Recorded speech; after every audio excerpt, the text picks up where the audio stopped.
سلام، من پریسا شاهی هستم. چند دقیقه با من باش و ذهنت رو آزاد کن. نفس عمیق بکش. دم و بازدم. هر چیزی که ذهنت رو شلوغ کرده رها کن.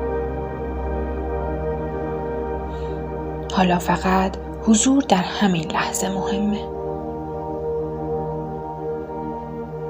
حالا دست‌هات رو مثل 2 کاسه روی زانوها بگذار و چشم‌هات رو ببند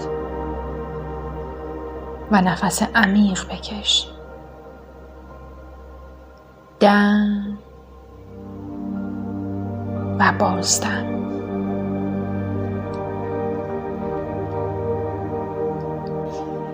احساس کن که با هر بازدم تنش‌ها از بدنت خارج میشه و با هر دم آرامش وارد وجودت میشه. دم و بازدم.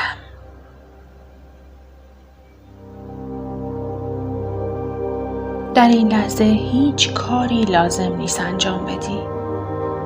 فقط باش. نفس بکش و آرامش رو حس کن.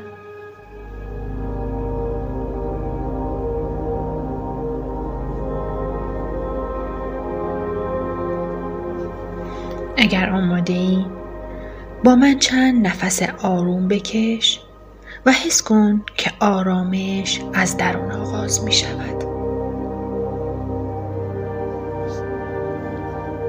دم آرامش رو بکش داخل بدن.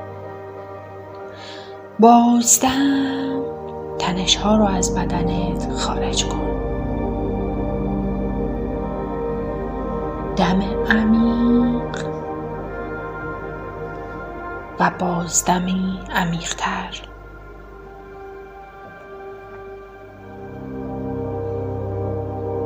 دم بگیر آرامش رو و بازدم کن تنش ها رو، فشارها رو، اضطراب ها رو.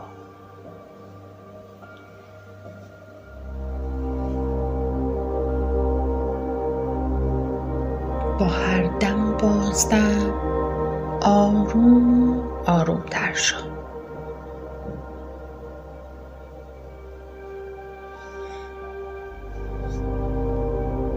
فقط باش.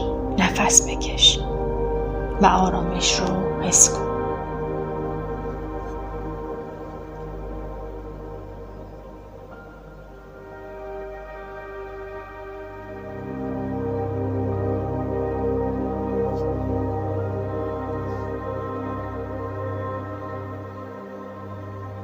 وقتی این میدیتیشن تموم شد میتونی چشمات رو باز کنی و با ذهنی سبکتر به روزت ادامه بدی.